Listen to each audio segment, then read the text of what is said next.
Hello, is this thing working? Yes. Okay, good evening. Welcome to the first of our Lenten lectures. I didn't have to go far to get our speakers tonight. Right in our midst, in the parish of St. Mark. I'm really honored and grateful that Lizzie and Victor have agreed to share with us their experience and their vision about what's happening in the Orthodox Church, I would say, / world, regarding youth.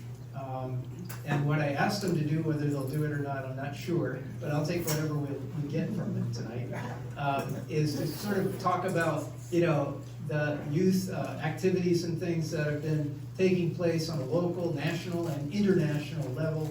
And I know that they've all participated in one way or another in all those things, from Antiochian Village and summer camps and things like that, to Suprassel and Crossroads and all those kind of things. And we've heard about that stuff, you read about it in the bulletin, but we've got representation there. They make us look good. They really do. I'm so proud of them, honestly. I can't even remember how many years I've known them, probably all their lives, most of their lives anyway. And I've watched them grow up in our church, and I've watched them, more importantly, grow in the faith. And they're still interested in that. I know. It's a great thing, because usually when you get to high school, maybe college, people just kind of, like a flock of birds, scatter for a while. But they remain focused. They're doing what they're doing, but also not neglecting their participation in the church and their spiritual life.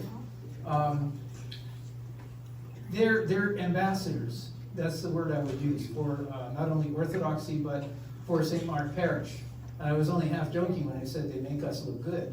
Because whenever they go somewhere, people say, well, what parish are you from? Oh, St. Mark in Bethesda, Maryland. So I'm now known as Victor's priest.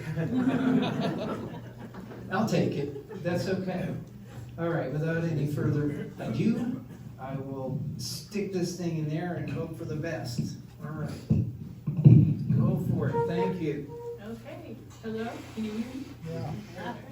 Okay, so like Father said, we're just going to be going over a lot of the different youth programs that we've both done, and also how they have helped us and why they are so important, and we're just sort of dividing that up by program. So I'm going to start with summer camps. In particularly, I attended Antiochian Village summer camp in Ligonier, Pennsylvania. But there's all sorts of Orthodox summer camps all over. There's Camp St. Thecla, there's like the Little Village in Michigan, and all the different dioceses, they often have their own summer camps. So just to underscore how long I have been going to AV, this is the first picture ever taken of me at AV. I'm right in the corner, I'm 9 years old. AV is a summer program. It's a sleepaway camp for 1 or 2 weeks every summer for children 9 to 17. I went every single year I could. I started as a tiny little 9-year-old, and this is me just this last summer at AV getting into my cabin. And I think one of the reasons AV is so important is because you can, there's pictures of people, with me when I am 9 years old, and there's pictures of us together this summer. And that kind of extended, it's really for our whole, almost all the way from childhood to now entering adulthood. I've seen these people for 2 weeks every summer, which it is only 2 weeks every year, but AV really is one of the grounding points of our entire year. And it's really because of the way they organize us into cabins with our counselors as mentors. Most of the counselors are graduates of AV, and yeah, that organization, as you grow up, it gives you, you see the same people every summer, and you have a mentor that really keeps in contact with you throughout the whole year. And so the way AV works, one of the, I think, grounding points of AV is the fact that they take away your phone. All of these pictures here, say Antiochian Village at the bottom, the only pictures taken there are really taken by their photographer, because nobody has technology. And every morning and every evening you go to church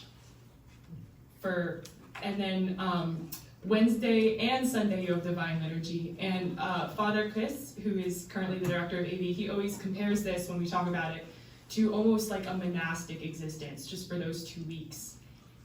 And we really detach from the world. It's funny, every morning at breakfast, the counselors will come out and yell sports game scores from the nights before for people who are trying to follow things, or we went during the FIFA World Cup. Everybody is completely cut off there. You're only told what your counselors tell you, and they really do a great job of keeping you focused on church and on being at AV. And there's all sorts of services we do there, paraklesis, like I said, Vespers, Liturgy, Matins, Orthros. We do supplications to Saint Thecla, we do supplications to Saint Artemius, who is a child saint there. And right here you can see they actually have Saint Raphael buried at campus, on the camp, and you do a supplication to him every session. And I think, I was gonna go to this one first. This is MOPRO, they call it, morning program. It's basically what we would call church school, and what you do is you have a church school session and you have all these other different activities that change year to year. Right here, this is Askabuna. This is something they always have. It's a chance to sit down with your priest and just ask questions for, I think it's about an hour. And this is an experience that kids don't always get. Like Father Gregory's lovely here. He comes to our youth group retreats. He answers our questions. You'll see him around at coffee hour or even in church school. But I think that this is one of the greatest things that AV can offer is in morning program. Asking and answering questions is so important for youth in the church, because I've always been told you want to be questioning in the church, not leaving the church. And being able to ask those questions, it's natural too, especially in this age range, have so many questions about the church. What are we doing? Why are we doing this? Why should I keep doing it? And this is really where you can ask those questions and get the answers that really satisfy your need to know these things and can keep you involved. And of course, yes, that's Matthew. He's representing St. Mark well. Really, yeah. So this is that evening program. It's just one of the afternoon program is usually outside playing sports, and evening program is themed nights. And this is really just me coming back to the people at AV are so important. It's probably something I'm going to say 1,000 times while I'm speaking right now, but being able to find friends in the church, I think, is what can also help keep us in the church. Like Father Gregory was talking about how sometimes when you get to our age, you scatter, but we can hold each other together when you go to AV. Like when I leave AV, I don't leave behind the friends I made there. We have our group chat, we text every day, and having those connections and those friendships can really keep each other accountable and remind, like when you get a text from your AV friend, it's completely different from getting a text from your friend at school or from another activity you do, because that's also, they can talk, you can talk to them like, hey, how are you doing in regards to your faith as well? And it's that accountability and that reminder of you're not alone in the world with all these other teenagers who don't have, like, so many of us are surrounded by youth who don't have a faith the way that we do, and keeping those connections alive can really help. And then I just wanted to say one more thing. Like that girl standing next to me right there, she was in that first picture of me being 9 years old. These friendships are really what I would underscore at AV. Being able to be at AV and find other Orthodox youth is what's so important about it. Okay, and AV, from finding all of those friends all around the country, straight to Yes Trips, which is one of the most local, intensely local things you can do. They really emphasize your community and being able to help the community where you live.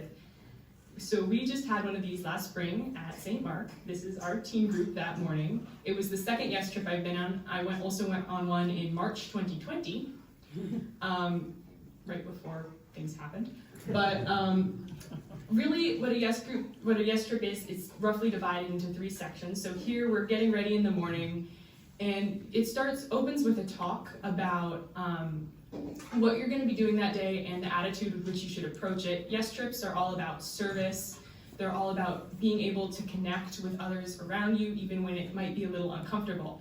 And I think Orthodoxy really emphasizes not just doing good, but how you do good. And this is where we can really discuss the theology and sort of the do's and don'ts of what we're doing. Also with like on Yes trips, you do go out into the community. You can encounter some sometimes difficult to navigate situations, and I think they start by preparing you for that.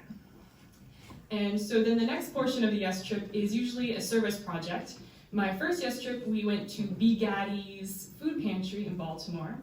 And this last one in the spring with St. Mark, we went to a clothing distribution center. You can see we're helping sort clothing. And really this is just an opportunity to both learn about learn about the needs of your community. Really, Yes trips are very focused on community. And so they really try to keep all of your activities very local. Like this is just right up the road. And we were helping to serve people who had this need to find clothing. And then the next portion is after you do your service section, you'll go out and you'll do, actually this is what a lot of people find to be the hardest part of the Yes trip, people I've talked to, is they send you out into a public area. I did a shopping center the first time. This time we went to downtown, and they give you a list of things you have to do, like talk to ask one person you've never met before their name, ask someone their life story, compliment someone, hold the door open for 15 people, smile and wave at everyone you pass by. And especially for, I think, my generation, it's so uncomfortable, and you can see how unused you are to just being kind and open in public, as well as how unused like everybody in public is to connecting in public. And so it's very difficult at times. And also they give you, they tell you, they especially want you to try to connect with anybody there who seems to be in need or is asking for help. Like here we're talking to this gentleman, and we also met someone else. And I think what Yes trips I think can be really uncomfortable, especially this portion for a lot of people. But their focus is really on expanding your boundaries and what you're comfortable with, as well as focusing in on your community and what you can do in your home, in your area. They really try to push you out of the thinking of like there's someone in need over on the other continent or over in another city or far away from me. They teach you to look in your community, see what your community needs, and then try to equip you with the skills to do what you can for your community. And they also have fun challenges, like take a picture of your entire group squeezed into the smallest space you can find. Yeah, honorable mention too. And then my last program that I did that I really enjoyed is Crossroad. I did this summer. And it really, what it is it's sort of like the logical progression from Antiochian Village and summer camps. There, like I said, it's a really broad age range, 9 to 17, which is a really, really positive thing for making long-term friendships and connecting and stuff like that, except it can make it harder to focus in on particularly like what older kids are starting to need to learn about and talk about. It's a very general education program there that I think they do very well, like catering to each age group, but at Crossroad it's really specifically tailored to, it's only high school seniors and college freshmen. So it's people who are just about to leave home and go out into wherever they're going next, really, and in this really transformative time. So I went to the Chicago session. You can see us here. We also started every morning and every evening with prayer.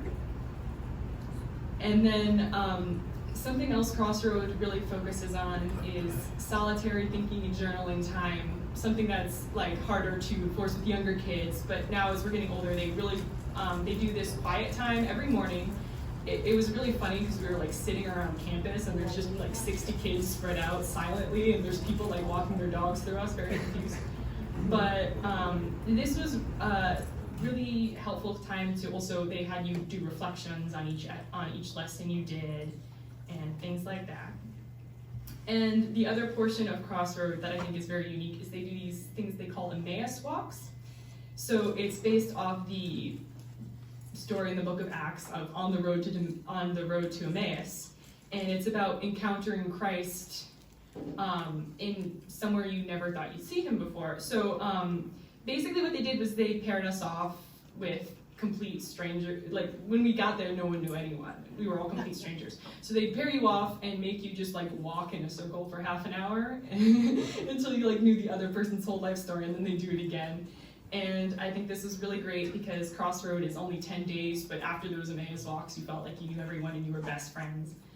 And then, so Crossroad, it's really centered around these classes, mainly taught by the staff. There were some amazing ones. This was integrating faith and science.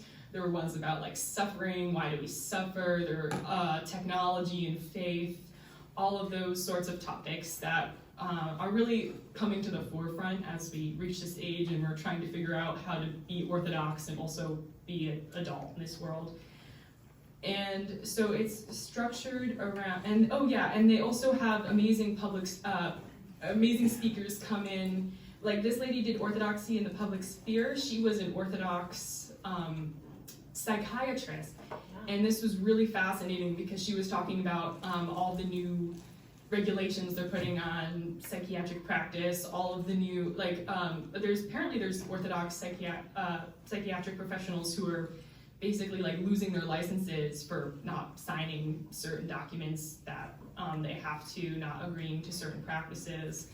And it was very interesting for her to give us her perspective on Orthodoxy in the public square, like how we should interact with the world as Orthodox Christians. There was also a professor who was on a mission to Korea, talking about the developing church in Korea. We had, these were just really amazing, different lectures on all these different topics that we encounter.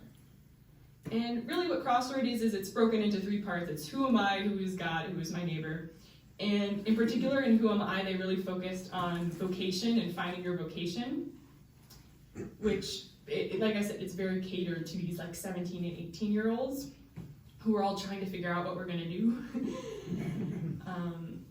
And so that was like a lot of those courses were in the Who Am I section, as we're trying to figure out how we individually are going to, like as the vocation song says, what our ongoing response to Christ's call to us will be in the world.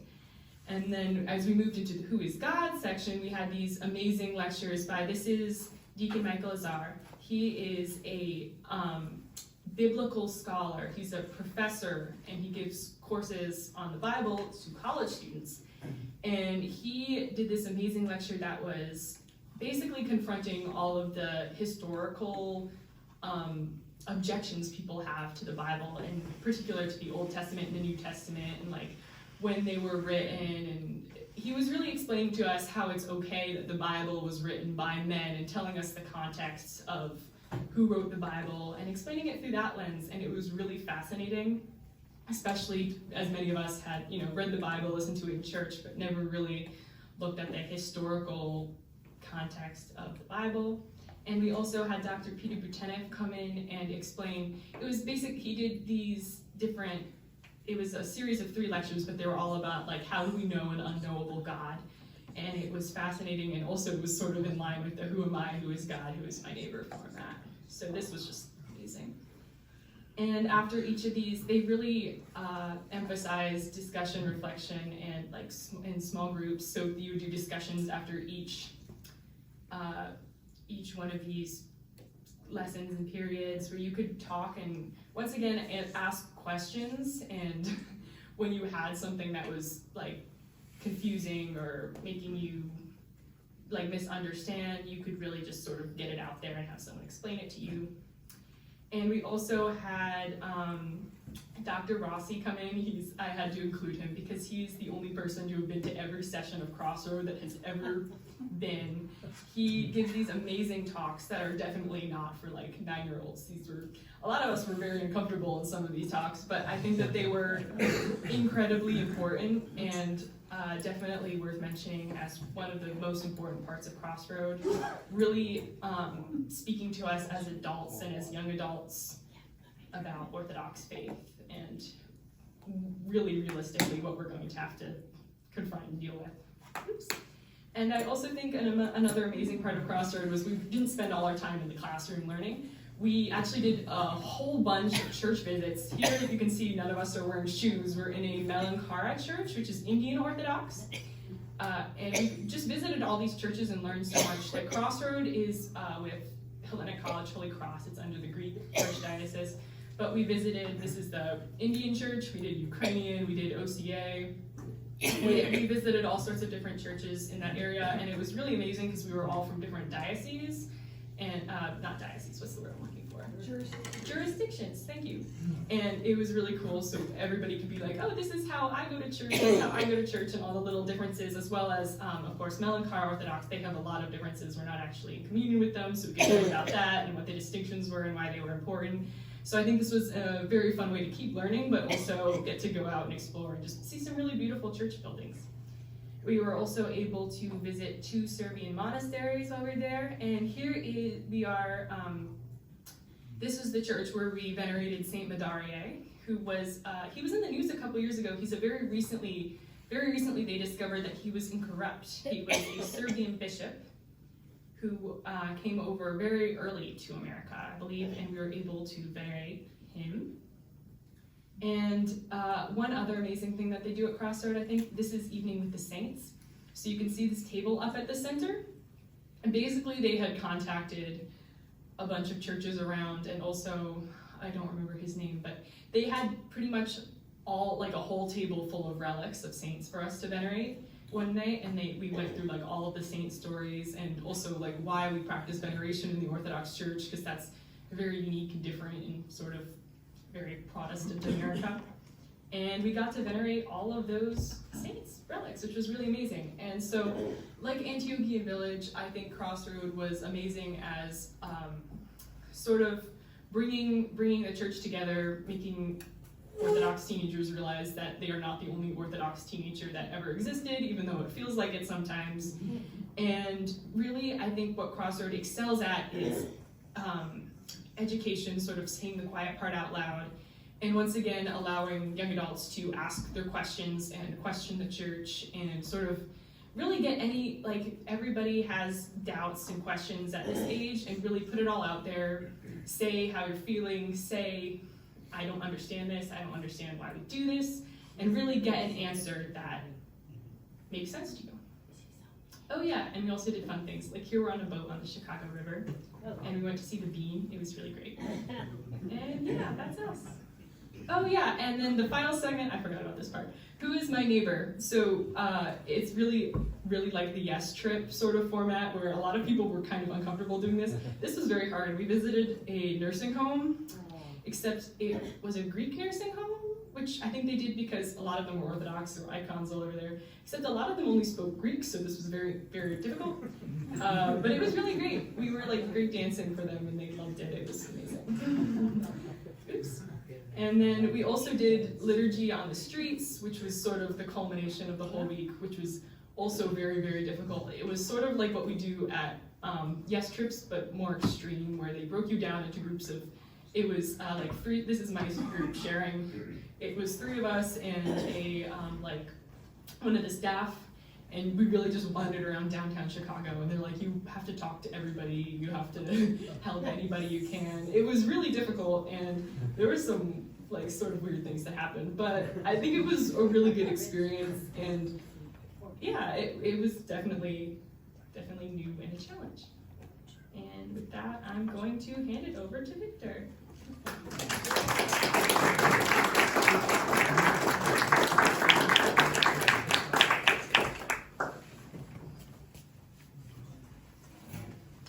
All right, I'm going to talk about OCF. Orthodox Christian Fellowship, or OCF, is the official campus ministry of the Assembly of Canonical Orthodox Bishops of the United States of America.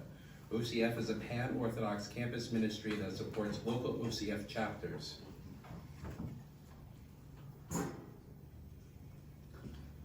Local chapters are made up of students and young adults within a college or university, or from different colleges and universities in an area. The mission of OCF is to support fellowship on college campuses, whose members experience and witness to the Orthodox Christian Church through community life, prayer service to others, and study of the faith, reaching Orthodox college students on campuses through North America and Canada. Can anyone guess how many OCF college ministries we have currently? Or a rough estimate? 500. Anyone want to care a guess? 500. 500? Okay, any more numbers? 150. Okay. Any other guesses? 225. All right, 225 is the closest. We have about 200 currently around the United States, Canada, and Alaska.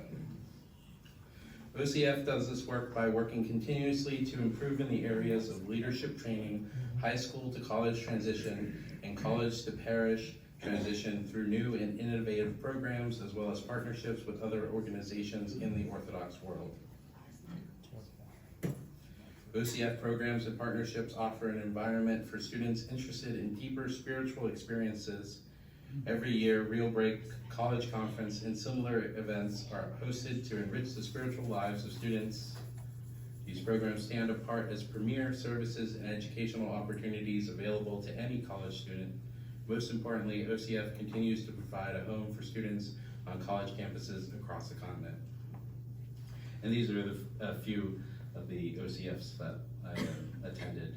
So we have the American University OCF here. We have Virginia Beach OCF, University of Maryland, and then again, Virginia Beach, bottom corner there.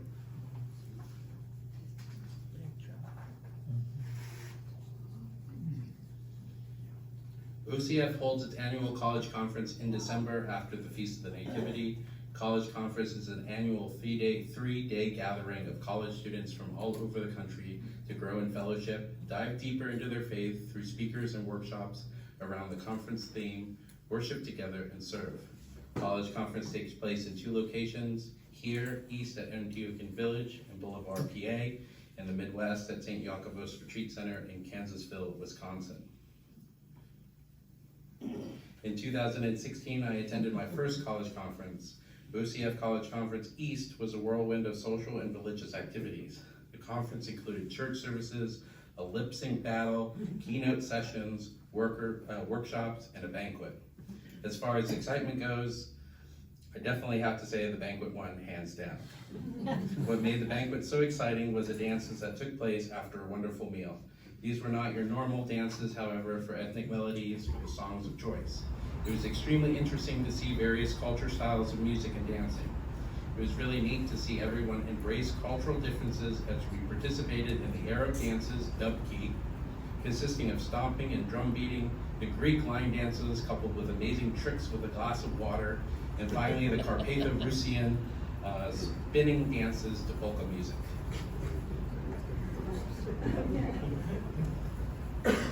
During college conference, this community, a whopping 275 college students, squeezed into this tiny chapel for compline every night at 11 p.m. to sing hymns until 1 a.m. or later, and then are up, alert at 8 a.m. for Othros. Who does that? Besides monastics?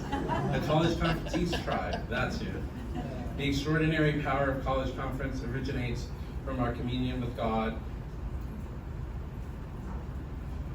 and with each other for a glorious 3-day period. All of us from all over the country are on a small but fundamental spiritual journey together as one. Yes, the circle of services every morning and every evening can get tedious, and I did nearly doze off during one of the workshop sessions. But nonetheless, I drove home that last day with a sense of fulfillment and possibility. College conference has shown me that orthodoxy and religion can be a rejuvenating and not just the thing we have to do, but an active, thriving religion deep with nuance and truth. It asks much of us, but gives so much, an infinite amount in return. After college conference, I wonder, who wouldn't want to be Orthodox? For those college students that have attended college conference, I encourage you to go next year. The experience I had was truly amazing and eye-opening. In meeting other Orthodox Christians, I have built friendships that are stronger than any others I have had previously, and now I have the support of other Orthodox Christians as I face the challenges of college. Another opportunity for college students is Real Break. Real Break provides college students with the opportunity to engage the Orthodox faith through trips of pilgrimage and service. Students travel during breaks, mostly spring breaks, to participate in the work of the church alongside the ministries, monasteries, parishes, and people of each host city.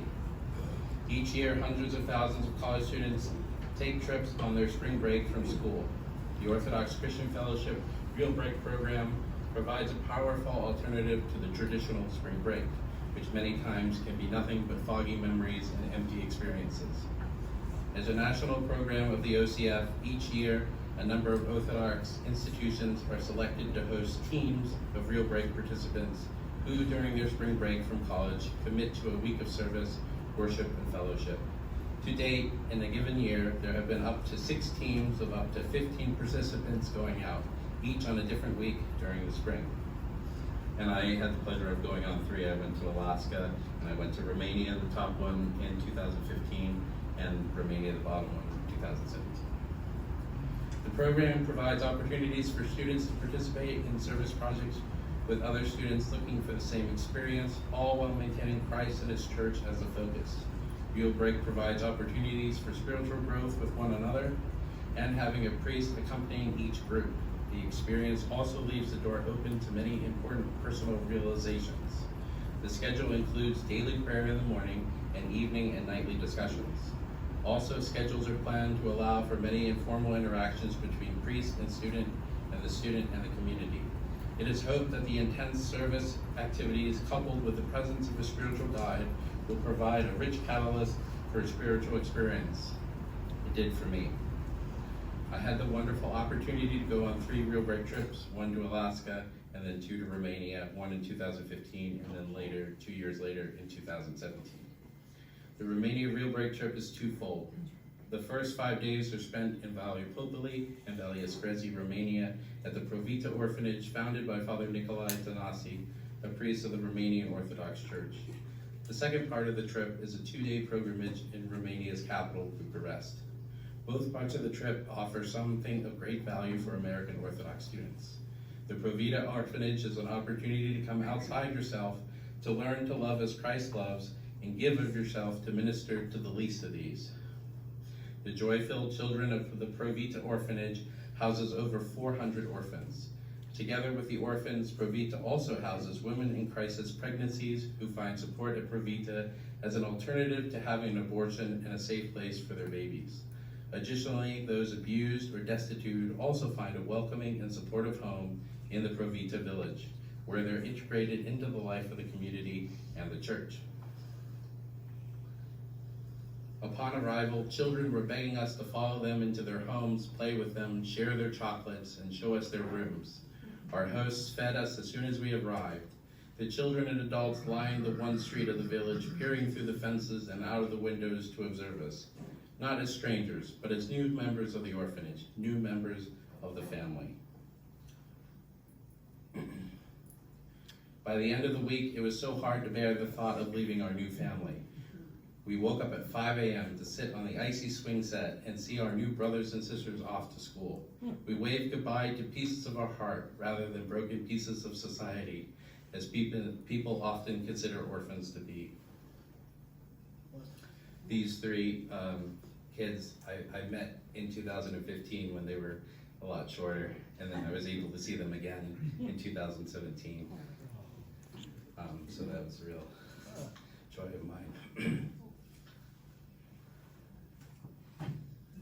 The last 2 days of the trip are spent on pilgrimage in Bucharest, giving American Orthodox OCF students an opportunity to experience an Orthodox country firsthand, venerate the saints, and ask their intercessions while visiting many of the beautiful churches and monasteries in the historic Bucharest. This part of the trip is also an eye-opening experience, an enriching experience for American Orthodox used to being in a tiny minority. This monastery is not actually in Bucharest. It's up in the mountains. It's Krasna Monastery.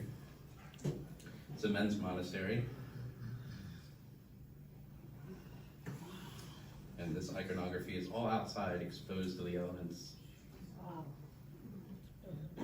And this is the main church at the Victor, monastery. is that mosaic or paint? It's paint. This is the interior. Wow.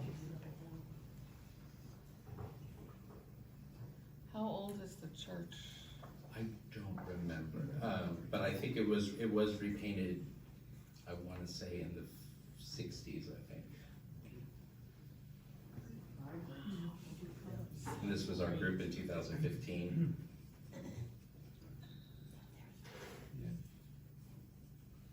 And this is our group in 2017.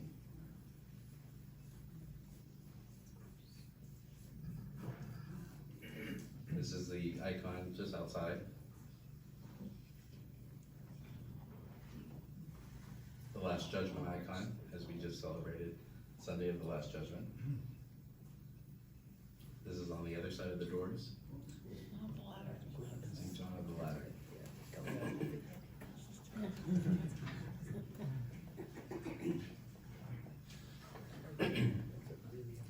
Once we got to Bucharest, one of the churches we stopped at first was St. Spiridon. It was built in 1850. One of the participants in our group in 2017, her name was Spiridula. So her patron saint is St. Spiridon. And they have the relics of St. Spiridon there. So for her, it was a very moving experience to see those relics. We also stopped at Radu Voda Monastery. This is a monastery attached to a seminary there. The interior. The center photo is relics of St. Nectarios of Aegina. Yeah. He's also the patron saint of the monastery.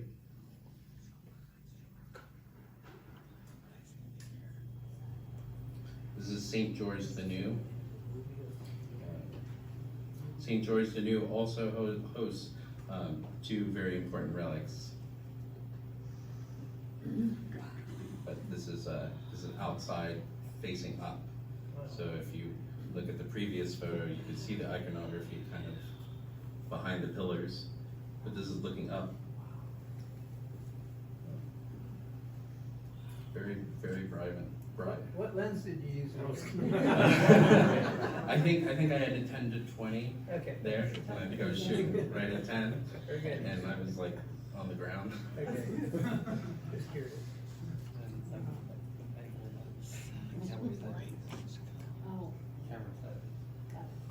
And this is one of the first times I ever saw like a big icon of the Last Judgment, and I just kind of fell in love with it. I like all the intricate details that they were able to provide in it. Two of the relics that are at St. George the New are St. Constantine Brogkov-Anu and those with him, and St. Nicholas the Wonder Worker. St. Constantine worked hard for the benefit of his people. He built and restored many churches and monasteries. His philanthropy extended even into Transylvania and Moldova, which were ruled by others. On the Feast of the Dormition, the 60-year-old prince and his sons died as martyrs for Christ. Their bodies were left unburied for 3 days, then they were thrown into the sea. Their relics were recovered by Orthodox Christians who brought them to the monastery of the Theotokos on the island of Halki. St. Constantine's wife brought his relics back to Bucharest and placed them in the Church of St. George the New, which he had founded. He was glorified by the Orthodox Church in Romania in 1992. And for me, that was kind of personal because I was born in 1992. So that's the picture on the left. And then on the right is St. Nicholas the Wonder Worker, and that is the relic of his right hand. St. Nicholas is a special patron saint of mine because my birthday falls on the Feast of St. Nicholas, and it also is the old calendar feast of my mother's birthday too. So we have that family. Okay.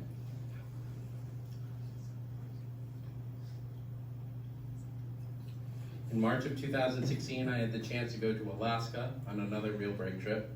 Our home base for the week would be the St. John's Cathedral in Eagle River, Alaska. Our first full day in Alaska was spent at the historic Eklutna Cemetery. Eklutna is a native village just outside of Anchorage. Russian Orthodox missionaries arrived in the 1840s. The melding of Orthodox Christianity and native practices resulted in the brightly colored spirit houses, which can be seen at the Eklutna Cemetery. in use since 1650 and now a historic park. We spent the day cleaning up around the cemetery, removing debris and fallen branches. Natives believed that the spirits dwelled near the body after death, and so they built these houses over the graves to house the spirit. Orthodox missionaries allowed the natives to keep the tradition despite the theological differences. Colors, patterns, and designs of each spirit house told a story about who each person was, sort of a visual biography. Unfortunately, the current elders have no idea what any of it means. Also on the cemetery grounds is the old St. Nicholas Church, also known as the Clitna Chapel. The church was built in 1894 out of spruce logs. A new church, also St. Nicholas, was built next to the new one in 1962. Since it was the first week of Lent, we had the wonderful opportunity to visit other parishes in the surrounding area, like Holy Transfiguration Greek Orthodox Church. Here's the interior. Our group. And also, for you guys who know Hannah LaForest, she was on the Rio Break last trip with me. And you guys know Lucy. Yeah.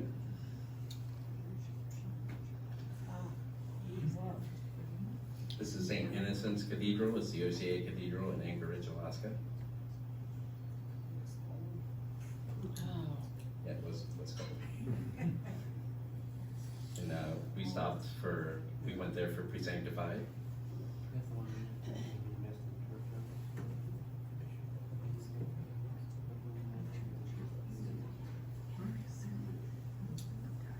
And Holy Assumption of the Virgin Mary. It was here at Holy Assumption that we met His Grace Bishop David of Sitka in Alaska. It was here that he handed out icon cards of the Sitka icon of the Mother of God. An icon I never heard of before. An icon that, God willing, will very soon be in our beautiful parish, which will be next week.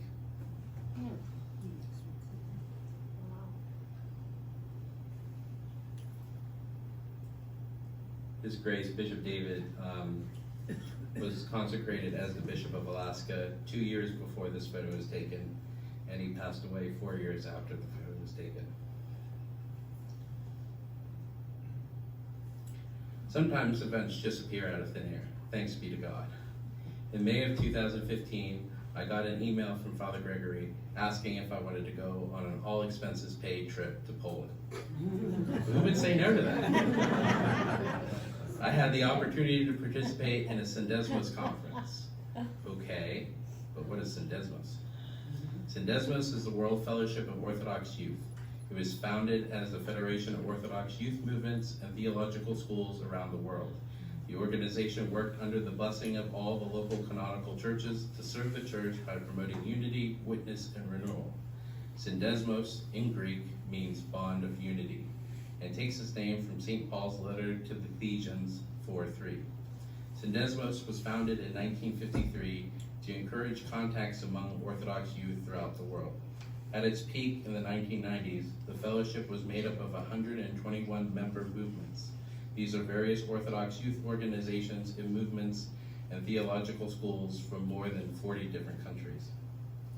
In 2015, Syndesmos planned an international youth festival to be held in Poland from August 25th to 30th. The festival information was forwarded to Andrew Boyd, the then chairperson for the OCA Department of Youth, Young Adults, and Campus Ministries. Andrew forwarded along the information to his Beatitude Metropolitan Tikhon with the recommendation that the Orthodox Church in America send a strong representation to this event. His Beatitude enthusiastically supported this recommendation and agreed with Andrew that this would be a wonderful opportunity to strengthen the relation between the OCA, the Church of Poland, and Syndesmos, with whom we've had a very strong connection historically. His Beatitude went on to encourage every bishop to consider nominating someone from their diocese to send to this event. In the end, 5 young adults representing the Orthodox Church in America were among the 40-plus participants from around the world who attended the International Orthodox Youth Festival, attaining conciliarity at the Monastery of the Annunciation Academy, Zapraszów, Poland, during the last week of August 2015. This gathering marked the first time since 1998 that youth from the OCA participated in such an event.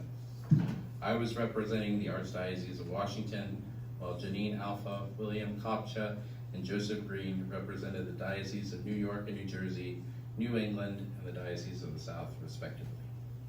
John Shimchek, also of the Diocese of New York and New Jersey, led our group. We had the chance to attend many services and see beautiful churches and monasteries, but I will let Lizzie share her experiences to many of those same places as I got to see in a moment. In the summer of 2017, the verse, "I am my brother's keeper," found in Genesis 4:9, took on a special meaning at the Syndesmos conference held in Samos, Greece. With the recent influx of refugees in Greece, participants at the conference heard firsthand accounts of efforts to help those who are migrating from the war-torn Syria. We discussed scripture texts, the historic teachings of the faith, and we also explored current issues, including ministering to the needs of migrant refugees. The mayor of Samos spoke to us about the ongoing refugee crisis and efforts by International Orthodox Christian Charities, IOCC, to support the efforts of local volunteers providing care and resources to those in need. I joined nearly 40 other attendees from around the world, including Anastasia Surdasev from the Diocese of New York and New Jersey at the 2017 Year's Syndesmos Young Adult Gathering. Among those who spoke in Samos was His Eminence Metropolitan Eubisios of Samos in Ikaria, who shared the history of Orthodoxy in Samos and stories from his life. His Eminence led participants in celebrating the Feast of Saints Peter and Paul at the church dedicated to their memory in the town of Iron. And this is us, we processed around the town. So we left the church, and then a couple hundred people just walked through the town processing.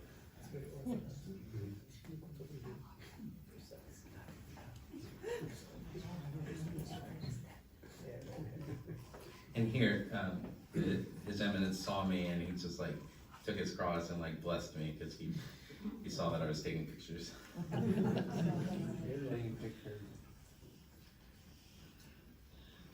Other presenters included "Who is My Brother?", a story from Kenya given by Father John Ngore, Youth Director for the Patriarch of Alexandria's Diocese of Nyeri and Mount Kenya, while Dr. Sotirios Miralax, a visiting research fellow at the University of Winchester, UK, spoke about the teachings of St. Maximus the Confessor and his view on our fellow humans. Among Syndesmos founders was the late Father John Meindorf, while a university student. Other influential members of Syndesmos as young adults and beyond include the late Father Alexander Schmemann, the late Patriarch Ignatius of Antioch, Patriarch Kirill of Moscow, Archbishop Anastasios of Albania, Archbishop Demetrios, former Archbishop of the Greek Orthodox Archdiocese of North America, Metropolitan Callistos Ware of blessed memory, and countless others. In the past few years, Syndesmos have tried to get back to hosting international events for the youth, but so far have been unable to get anything off the ground and rolling. I've lost my connections with most of the Syndesmos board members, many of them growing older and moving on. I personally do not know where Syndesmos stands today and if they will ever get back to hosting another event. Since Syndesmos has been having trouble getting back up and running, Archdeacon Joseph, former secretary to His Beatitude Metropolitan Tikhon, has started a new program. Archdeacon Joseph and his family moved to Poland to be closer to extended family in 2020. And now I will let Lizzie share her experiences in Poland and the work that Archdeacon Joseph is doing there.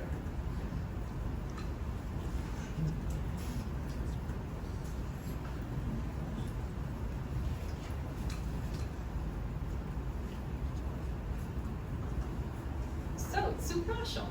So Suprashal is, what are you saying to, sorry, it's okay. Suprashal is the name of the town in Poland and the monastery where Syndesmos hosted events, and now Suprashal.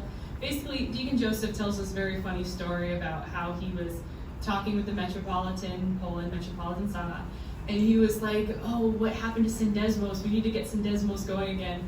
And Deacon Joseph was like, yeah, I'll talk to everybody. We'll start a new organization. And the Metropolitan's like, no. Orthodox people love to try and start organizations and have a committee. He's like, just do something. And so that's what Soproshal is. Basically, it's very similar to Syndesmos meetings. And the one I went to this summer was the second annual one. They had one in 2022. I went to Soproshal 2023. And this summer they will be having Soproshal 2024 in July in Poland. And they will also be having an event in Chicago in June. Say hello. Okay, so here is the video. I actually think I'm going to end with the video real quick. I'm going to start by talking about the workshops. Basically, they're very similar to what Victor was talking about with Syndesmos, and they were fascinating because there were professionals from all over the world. Orthodoxy in Life was given by a pro-life advocate from Romania. Chanting and Notation was given by an Antiochian choir director from Chicago. Orthodoxy in AI was a woman from Budapest, and it was just amazing to hear everybody's perspective from around the world, as well as all of these fascinating different topics. Like, I hadn't even considered some of the challenges of orthodoxy and AI, and as computers get better, like how will the church respond? As well as we had church leadership training and addressing needs in our community, because a lot of the focus of Soproshal was preparing youth and young adults, connecting us from all over the world, but also preparing us to create our own events back home and create events that keep getting us back together. And so the theme of Soproshal this summer was light, God's light. And we had this amazing lecture series given by Father John Bear.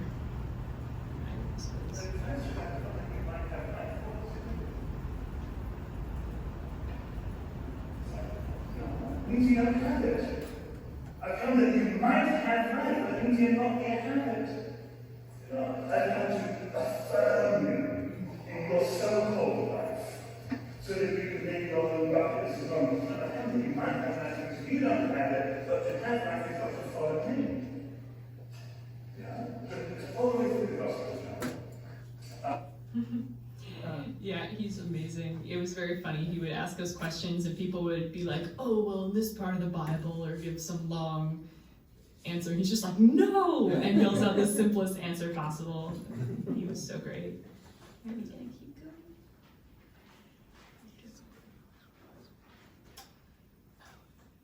And here we are. This is one of the first things that they do as well is Culture Night, which basically it's exactly what it sounds. From the US, we had maple sugar candies, Old Bay chips, and saltwater taffy, and we sang "Take Me Out to the Ball Game." But from all over the world, people had brought food. From Norway, they had brought their fruit candy.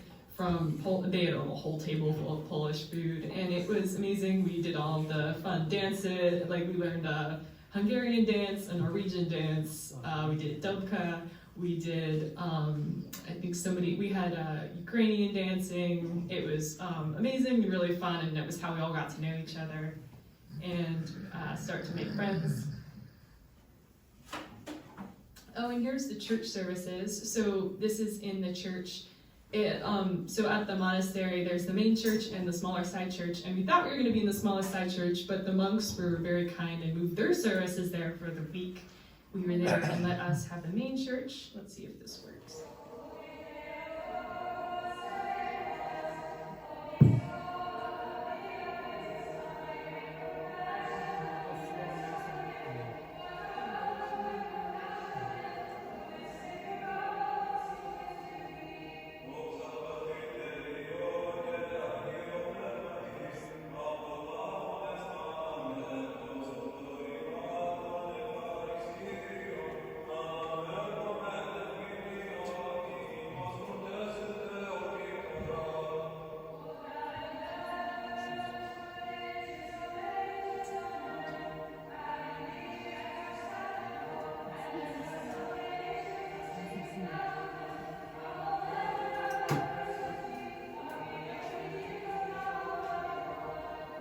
So that was when we did Paraclesis to the Mother of God. This was amazing. This was just like at breakfast this day. Someone was like humming the Paraclesis and everyone was like, hey, we want to do a Paraclesis. And we asked Deacon Joseph and he's like, yeah, sure, we can do a Paraclesis tonight. And so it was amazing because we switched through in the services. Everybody had their own church book and they would just sort of like get in a line and line up. And a lot of them were readers services with Deacon Joseph. And so we would go through the service and each part would be, somebody would do it in their native language. So we had Romanian, English, they were singing in Arabic here, we had Hungarian, Ukrainian, like everything, every language that was spoken there was spoken during the services as well. It was really lovely to be able to hear everybody do their, do church in the language that they did church in back home, and it was a really cool experience.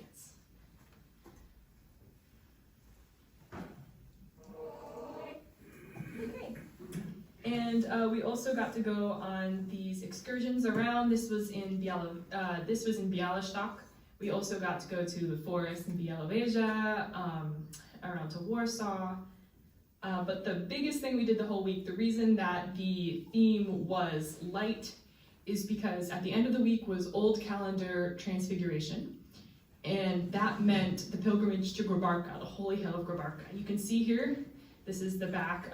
We all took turns carrying this huge cross. It's very traditional that you carry a cross on this pilgrimage. There were people who had been walking the whole week that we were there. They walked like across Poland to get to Grabarka, carrying these crosses. You can see all these smaller crosses. We were also walking with people who had, it was like 5 people taking turns carrying a 20-foot tall cross, like size the cross of Christ. Like, it was amazing. And what they do is when they get to the top of the hill, first of all, you get down on your knees and you go around the church of Grabarka 3 times on your knees, which no one warned us about. So this is very funny. All of us were like standing at they like took a brief rest right before you go up the hill, which is usual. And like a lot of the Polish people that were there were like wrapping their knees with bandages and we're like, oh, I hope they're all right. I hope they can like figure this out. No, it's because that they were getting ready to walk around on their knees in the gravel, and we all tried to do it anyway, and it didn't really go so well. But it's a really beautiful thing. I think that especially coming from America, this sort of we don't have a lot of these like old traditions. The tradition of this is a man was once healed from blindness when he went around the church 3 times on his knees and then washed in the spring at the bottom of the hill. So that's what you do. You crawl around 3 times and you go down to the spring and you wash the mud and often blood off your legs. And it's hardcore. It's something that we definitely don't have in America. Like, people look sideways at us for our icons. Imagine if they saw us like outside crawling in circles. But I think that this was actually, it was really moving because there's people there that are walking on their knees in the circle, crying, people who very old people, very young people, just that keep going in the circles. You go in the circle, you get up, you go into the church. I don't have my picture from inside the church. But you go into the church, they have an icon of the Mother of God that you venerate, and you go down into the spring and you wash off. And it's a beautiful process. And what people do with all these crosses that they carried up is this is the cross forest of Grabarka. And the pictures really don't do it justice. I tried to get so many pictures of this. It takes like 15 minutes to walk from one side of this all around it. There's crosses that are as tall as the trees. There are crosses, you can see tiny little crucifixes hanging off things. You can see right in the middle there, right there, is the cross that I came and I left there. And it has the names of, a lot of people, you'll see their special prayers carved. A lot of people will have the names of their family. Mine has my name and the name of my family, names of my family. And this was just, it was so amazing because all these years and years of people carrying crosses, and they had told us the story of Poland is a very Catholic country, and actually when they had tried to start out doing this pilgrimage again, like I think in the 70s or 80s or whenever it was, they faced actually a lot of resistance because they walk along the side of the highways to do this. And they actually had been getting arrested at points, and we visited so many churches and monasteries while we were there. I have like slides and slides of photos of those that I didn't include. But we'll go and there'll be a beautiful like carved wooden gilt gold icon stand inside a paper icon because they're like, oh, it's 20 kilometers north, the Catholics took it and put it in their monastery, so we don't have it here anymore, even though it's what our monastery was founded around. And you can really see that Orthodoxy survived all of that in Poland, and just years upon years upon years of piles and piles of crosses at the top of the mountain that people carried all the way up the mountain, and in some cases across the country. It was amazing. And here I just wanted to show everyone. Up there in that pavilion, they do all their church services outside during the pilgrimage of Grabarka, but this was about as close as I dared to get.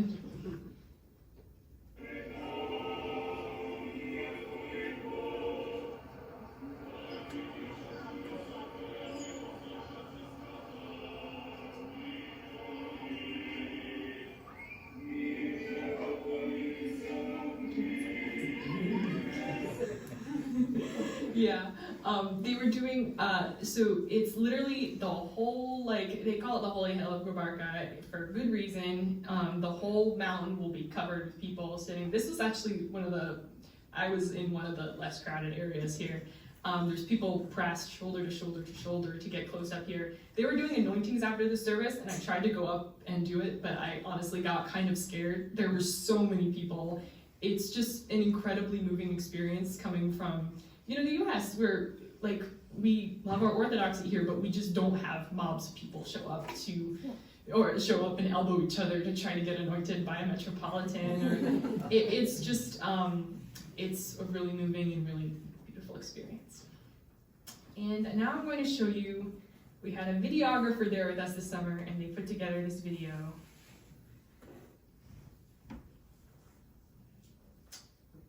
That will talk about a lot of the other things we were able to do during the week. In the state of Orthodoxy these days, there was missing in the world a place for young people from around the world to come together and to meet. This was recognized by us, and 3 years ago, a friend and myself, and a few others, we kind of took it upon ourselves to organize the first event, which was Supercross 2022. We weren't sure what that event was going to be. We didn't sure what would become of that event. We were overwhelmed by the response. We had last year 85 young adults from 25 countries come to Poland, and the response was just absolutely amazing. Even more amazing was the response after the event, the dedication of young people to want to be involved, to want to do something like this again. And so we realized that we simply have to. We're called to do something that brought Orthodox young people from all the churches together. It's quite simply just a 10 days where Orthodox young people can come together, again, share in their faith, be encouraged, have fellowship and a little bit of fun, learn something, on a deeper level about their faith, and come together in love in Jesus Christ.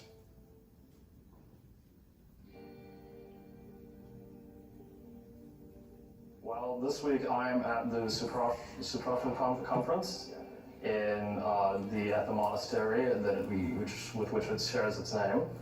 And I'm always vaguely aware it's in order to get international Orthodox youth to meet and also learn about leadership and the faith and how it intersects with various things. The large part of this is to meet and get to know other Orthodox youth from around the world. And I've done that. It's a really wide variety of people are here. All of these people came here for different reasons, but we're all united by a common purpose in Christ. I go to a Christian school, but it's not an Orthodox Christian school. And because of that, the conversations I can have with people theologically are oftentimes diminished by the fact that they cannot relate to me on the same way of thinking. And being in Poland has exposed me to people who have lived the faith and are seeking out the faith actively.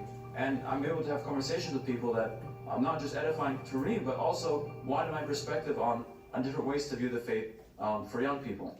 I think a lot of times we forget that our faith is, we say one holy Catholic and Apostolic Church. People remember holy, apostolic, but they forget the Catholic and the holy part.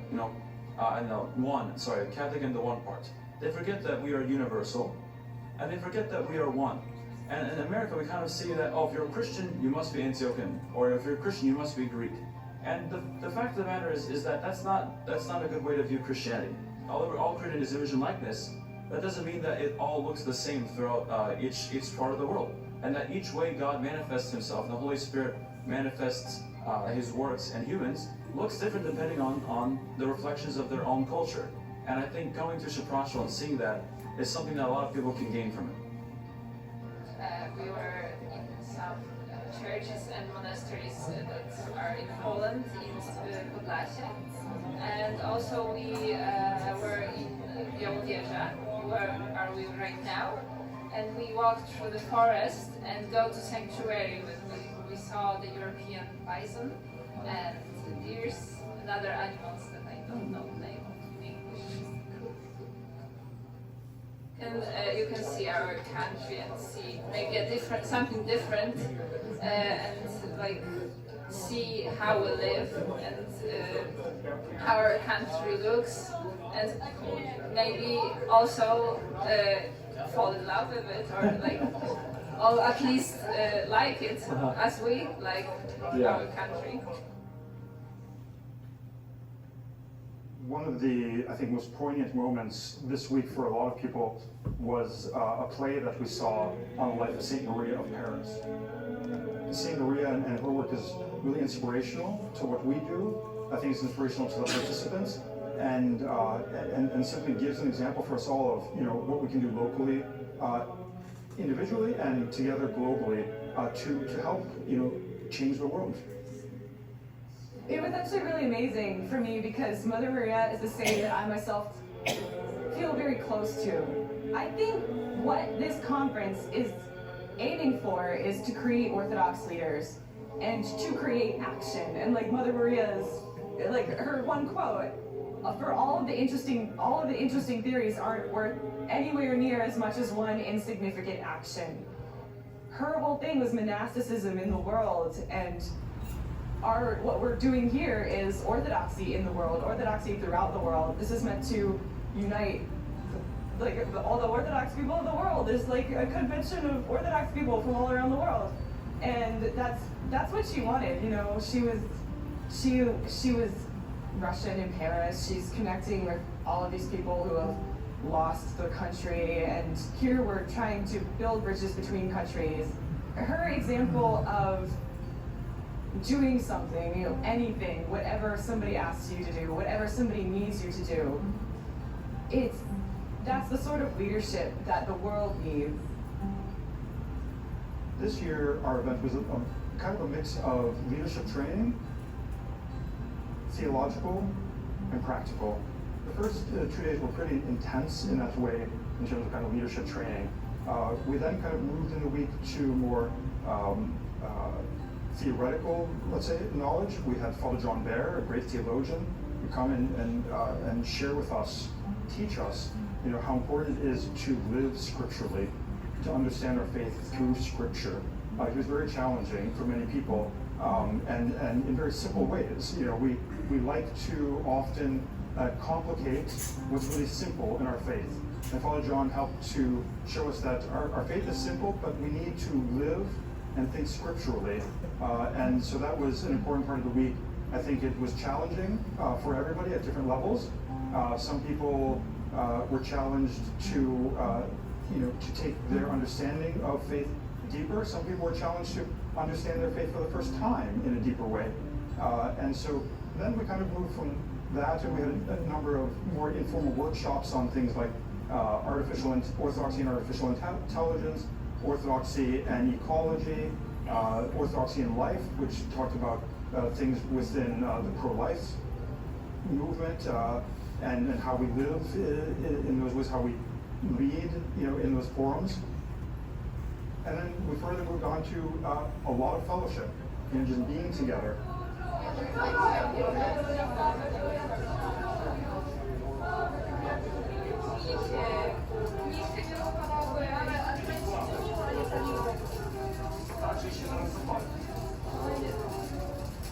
We have here shishki. It's traditional Polish food, like sweet food. Yeah. Sweet food. Okay. Sweet food. Yeah. We have here Szymleczko. It's also traditional like Polish sweets. We have pierziki, which is like literally like hedgehogs. Hedgehogs. Yeah. Why is it called hedgehogs? Because they Because of their shape, how they look like hedgehogs. yeah, and they They look have like flying hedgehogs. Yeah. we have also the bread with smalec and with ogórki. Of course. Because cucumbers. Yeah, you can.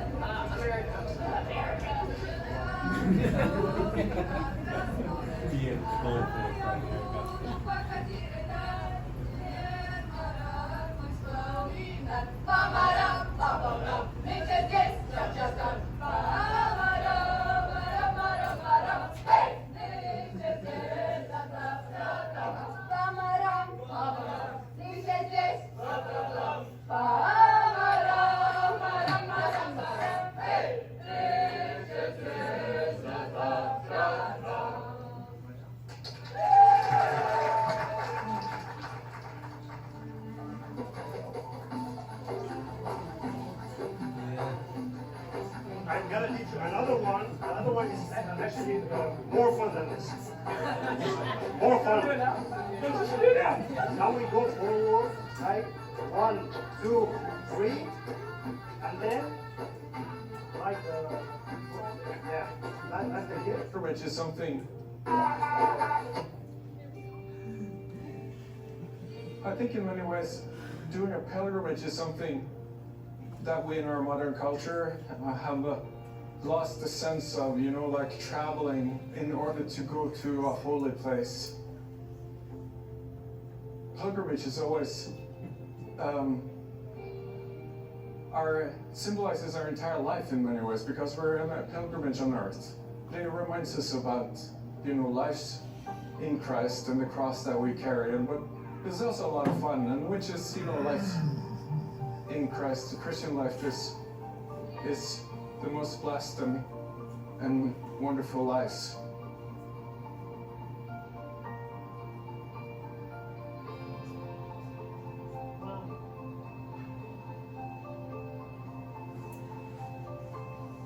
In every time, anytime, and especially in our time, it is important for Orthodox Christians to come together from all our different churches, all our different countries, nationalities, and to come together and to get an experience of the Orthodox Church as not just in my country, my language, but as a global, universal expression of the Church, and to discover, you know, that we have so many things in common.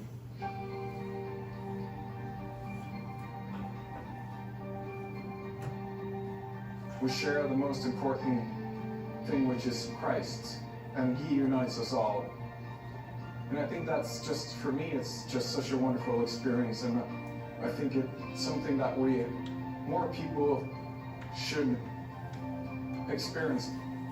When we carry our cross and follow Christ, we are also going to be transfigured into new life by partaking in His death and resurrection.